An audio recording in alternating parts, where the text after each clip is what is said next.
అత్యంత కృప కలిగిన యేసు క్రీస్తు నామములో వాక్యాన్ని వింటున్న బిడ్డలందరినీ కూడా దేవుడు సమృద్ధిగా దీవించి ఆశీర్వదించునుగాక. ఆమేన్. ప్రియ దేవుని బిడ్డలారా, ఈ భూమి మీద ఉన్న మనమందరమును దేవుని సన్నిధిలో ఎదుగుతూ, దేవుని సన్నిధిలో ప్రార్థిస్తూ, దేవుని సన్నిధిలో ఆరాధిస్తూ, దేవుని కొరకు మనం నిలబడినట్లయితే దేవుడు ఎంతగానో సంతోషిస్తాడు. దేవుడు మన గృహాల్లో ఉండడానికి అవకాశం ఇవ్వాలి, కానీ అపవాది మన హృదయాల్లోనూ మన గృహాల్లో ఉండడానికి చోటు ఇవ్వకూడదు అని వాక్యం మాట్లాడుతుంది. ఎఫెసీయులకు రాసిన పత్రిక 4:27 మనం చూసినప్పుడు అపవాదికి చోటు ఇయ్యకూడి అనే మాట. అంటే అపవాదికి చోటు ఇవ్వడం అంటే ఏమిటి అని మనం ఆలోచన చేసినప్పుడు ఒక్కొక్క విషయాన్ని జాగ్రత్తగా ధ్యానించినట్లయితే ఎఫెసీ రాసిన పత్రిక 5:6 చూస్తే వ్యర్థమైన మాటలకు చోటు ఇవ్వద్దు అనే మాట కనబడుతుంది.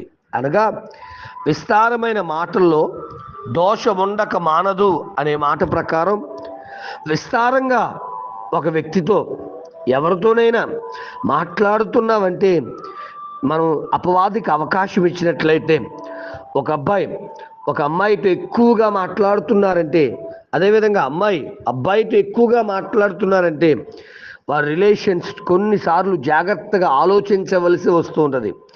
ఎవరైనా సరే ఆఫీసుల్లో కూడా దయచేసి విస్తారంగా ఎవరితోనో మాట్లాడి నువ్వు అపవాదికి చోటు ఇవ్వద్దు. అవసరమైతే ఆ సమయాన్ని ఖాళీగా ఉంటే నీ దగ్గర బైబిల్ పరిశుద్ధ గ్రంథాన్ని తీసుకుని చదివితే దేవునితో మాట్లాడే అనుభవం కలిగి ఉంటాం. ఈ విధముగా లోకస్తులతో, అన్యులతో, లేక వారితో వీరితో ఊరకనే సంభాషణ చేస్తే అపవాదికి మనం చోటిచ్చిన వారం అవుతూ ఉంటాం. అదే యోబు గ్రంథం 31:30 చూస్తే గనక పాపము చేయడానికి మీరు చోటివ్వద్దు అంటాడు. నిజమే, పాపము జరిగే చోట ఉండకండి, పాపము చేయడానికి కూడా అవకాశం నోటికి కానీ కంటికి కానీ ఇవ్వద్దు.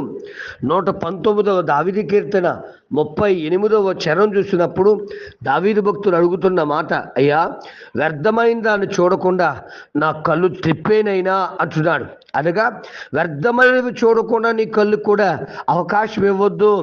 నువ్వు ఇచ్చావు అంటే నేత్రాశ శరీరాశలోకి పెడతాది, శరీరాశ జీవడంలోకి పెడతాది, చివరికి నిన్ను భ్రష్టుడిగా మార్చేస్తుంది. కనుక అపవాదికి చోటు ఇవ్వద్దు అని అంటే ముందుగా వ్యర్థమైన మాటలకు చోటు ఇవ్వకండి, రెండోదిగా పాపము చేయడానికి మీ నోటికి అవకాశం ఇవ్వకండి, మూడవదిగా రోమీయులకు రాసిన పత్రిక 13:14 చూసినప్పుడు శరీరేచ్ఛలు నెరవేర్చుకున్నటకు శరీరమును కూడా అవకాశం ఇవ్వద్దు, చోటు ఇవ్వద్దు అనే మాట.